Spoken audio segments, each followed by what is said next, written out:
INA Podcast.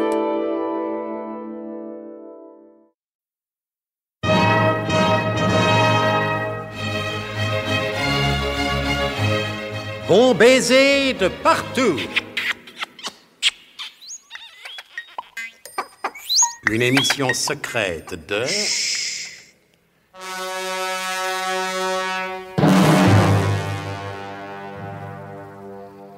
Donc, au moment où ils allaient atteindre enfin l'inaccessible royaume du Nez Rouge, juste en face du Népal, mais de l'autre côté de la chaîne himalayenne, il semble bien que Nicolas Leroidec et ses compagnons aient été victimes du fameux rayon à démonter le temps. En effet, après s'être dégagés de l'avalanche qui les avait fait rouler depuis le sommet jusqu'en bas des premiers contreforts, ils se retrouvent dans une espèce de camp mongol. Ceci n'aurait encore rien d'extraordinaire. La Mongolie, après tout, n'est pas si loin du Nez Rouge. Et le Mongol, c'est bien connu, est assez baladeur. Mais en bavardant avec les deux sentinelles qui les ont arrêtés, ils constatent que le chef du camp, ou le camp du camp, est un certain Taran, le propre fils de Tamerlan. Ne disposant pas sur place d'un petit Larousse, et n'étant pas spécialement préparé aux épreuves des jeux télévisés, Nicolas Leroidec ne saurait préciser en quelle année exactement il se trouve. Mais cela fait certainement plusieurs siècles en arrière. Il y a plus grave. À l'intérieur même de ce siècle, qui n'est pas le leur, le temps ne s'écoule pas de la même manière. En fait, il ne s'écoule pas du tout.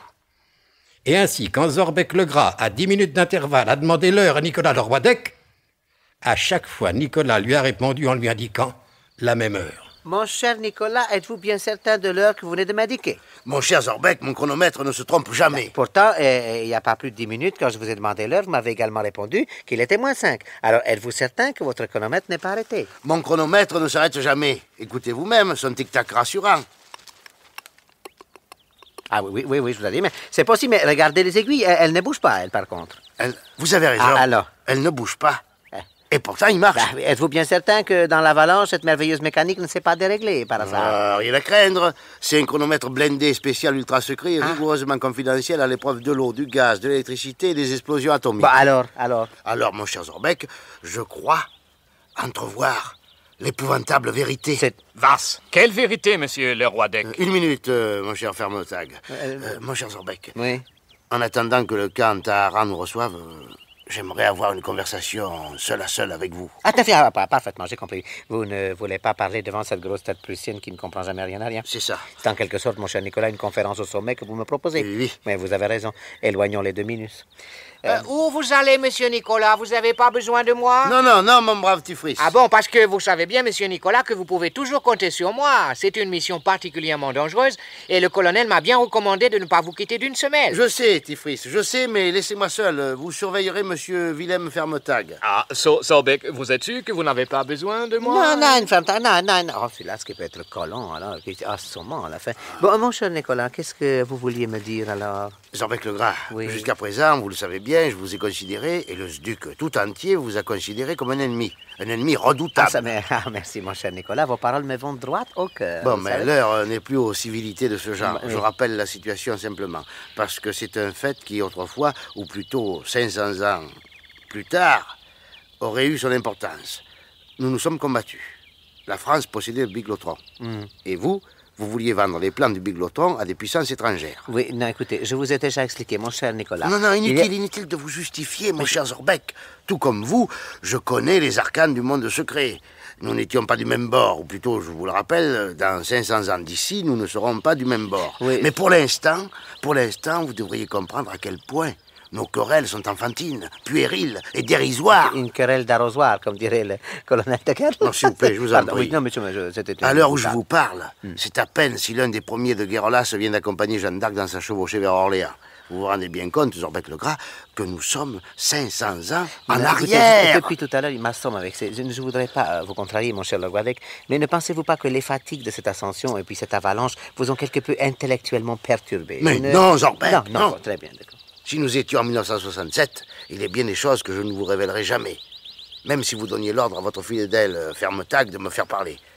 En cet instant présent, cet instant qui ne bouge pas, puisque les aiguilles de mon chronomètre sont immobiles, je vous propose d'unir nos efforts pour en sortir. Bon, alors quelles sont ces choses, mon cher Nicolas Leroydec, que vous pouvez me révéler à présent? Ah, oui, vous me traitez de cinglé, mais vous ne perdez tout de même pas le nord. Non, voyons, mon cher Nicolas, qu'allez-vous penser? Il n'importe. Nous ne savons plus exactement quelle heure il est. Mais je peux vous assurer qu'elle est grave. Car moi, ce n'est pas la première fois que je suis victime du rayon à démonter le temps. Le rayon a démonté le temps? Mais qu'est-ce que c'est ça? Qu'est-ce que vous Mais racontez? si nous le savions avec précision, il y a longtemps que nous l'aurions démoli. Le rayon à démonter le temps est un rayon mystérieux, capable de transporter choses et gens plusieurs siècles en arrière ou plusieurs siècles en avant. Moi-même qui vous parle, j'ai passé plusieurs semaines sous le Second Empire. Quant aux frères Jules et Raphaël Foderche, que vous connaissez sans doute, je le connais. ils sont restés de très longs jours l'année dernière à Marienbad, une année où les jours sont particulièrement longs. Le professeur Philémon Bossy-Suite, lui, vit actuellement aux environs de l'an 2000. Bref, c'est la pagaille. Et je ne crains pas de vous proposer cette alliance, car voyez-vous, Zorbeck, si nous nous combattons, nous le faisons avec des moyens humains. Ou inhumains, si vous préférez, en ce qui concerne Fermtag. Mais des moyens inhumains qui sont tout de même humains. Tandis qu'un rayon à démonter le temps, ça c'est plus qu'inhumain, ça n'a pas de nom. Oui, attends, je vous interromps un peu là parce qu'il y a un moment que je n'ai pas parlé. Si je comprends bien, en venant ici, vous cherchiez la base secrète d'où partait ce mystérieux rayon, c'est ça? C'est ça, c'est cela même, Zorbeck. Ce qu'il y a d'agréable avec vous, c'est que les conversations vont tout de même plus vite qu'avec Fermtag. Oui, excusez mon insistance, mon cher Nicolas, mais qui vous fait dire que nous sommes présentement 5 siècles en arrière? Nous sommes dans un camp mongol. Mais ça ne veut rien dire, mon bon Nicolas. Les Mongols n'ont pas beaucoup évolué depuis 5 siècles. Ils sont toujours à peu près les mêmes, ça veut rien dire. D'accord avec vous, Zorbeck. Leur mode de vie est peut-être le même, mais leur conversation est différente. Ils nous auraient parlé de Mao Tse-tung et du marxisme-léninisme, alors qu'ils ont nommé leur chef le Kantaharan, le fils de Tamerlan. Oui, mais enfin, attention, c'est peut-être une coïncidence. Allons, Zorbeck, allons. Un agent tel que vous ne croit pas aux coïncidences. Ah oui, mais enfin, ce que vous me demandez de croire est tellement plus incroyable, attention. Donc, cela doit être vrai, selon la rigoureuse logique des services de renseignement. Oui, mais il y a plus grave. Oui, mais remarquez, ce que vous venez de me révéler, il est déjà pas mal. Non, mais ceci n'est rien, Zorbeck. Il y a plus grave, vous dis-je. C'est mon chronomètre dont les aiguilles n'avancent plus. Alors qu'il est toujours en marche. Ne l'oubliez pas. Et je pense avoir découvert l'abominable vérité dans toute son horreur. Rappelez-vous tout à l'heure ce que nous a dit la sentinelle sur l'empire de Taharan. Oui. Le soleil ne se couche jamais. Oui, attention, ce n'était peut-être qu'une image. Vous avez vu la gueule de ce traîneur de sabre? Un poète, ça? Non, Zorbeck. Dans sa rudesse toute militaire, ce soldat ne faisait qu'exposer l'extraordinaire vérité. Mais quelle vérité? En venant ici, dans l'inaccessible royaume du nez rouge, je croyais découvrir la base secrète d'où partait ce rayon. Ce que je constate me confirme que le professeur Slalom Jérémy Ménerlache ne s'était pas trompé dans ses calculs. Le rayon part bien de cette région.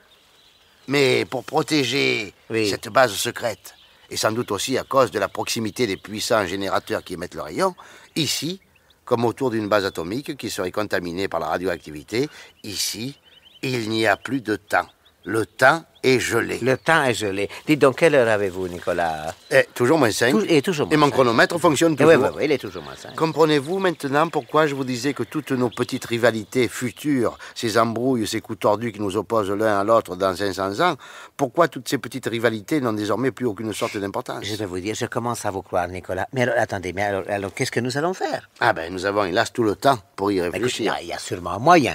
Oui, mais lequel? Je ne sais pas, moi, vous qui appartenez à un organisme, pour ainsi dire, officiel, vous avez bien des correspondants, des gens qui peuvent venir à votre secours, non? Vous voyez à quel point je vous fais confiance, Zorbeck. Ce qui vous démontrera à quel point également la situation est grave. Oui, vous l'avez déjà dit, ça tout à l'heure. Je n'ai plus de secret pour vous. Regardez mon bouton de manchette. Il est très joli, il est très beau. C'est un poste émetteur-récepteur. C'est drôle, alors qui fait ça? C'est très joli, c'est très réussi. Mais alors dites donc, nous sommes sauvés si vous avez pas si vite, Zorbeck. Nous vivons dans un temps gelé. Dans l'éternité, si vous préférez. Oui, j'ai compris. Alors qui vous dit qu'avec mon appareil émetteur, je vais pouvoir joindre des gens qui se trouvent à 5 siècles d'ici? Les ondes aussi sont peut-être gelées.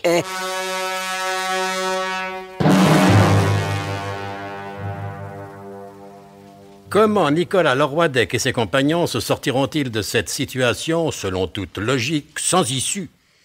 Pour le savoir, ne manquez pas l'écoute de notre grand feuilleton d'espionnage et de passe-temps des agents secrets, Bon baiser de partout.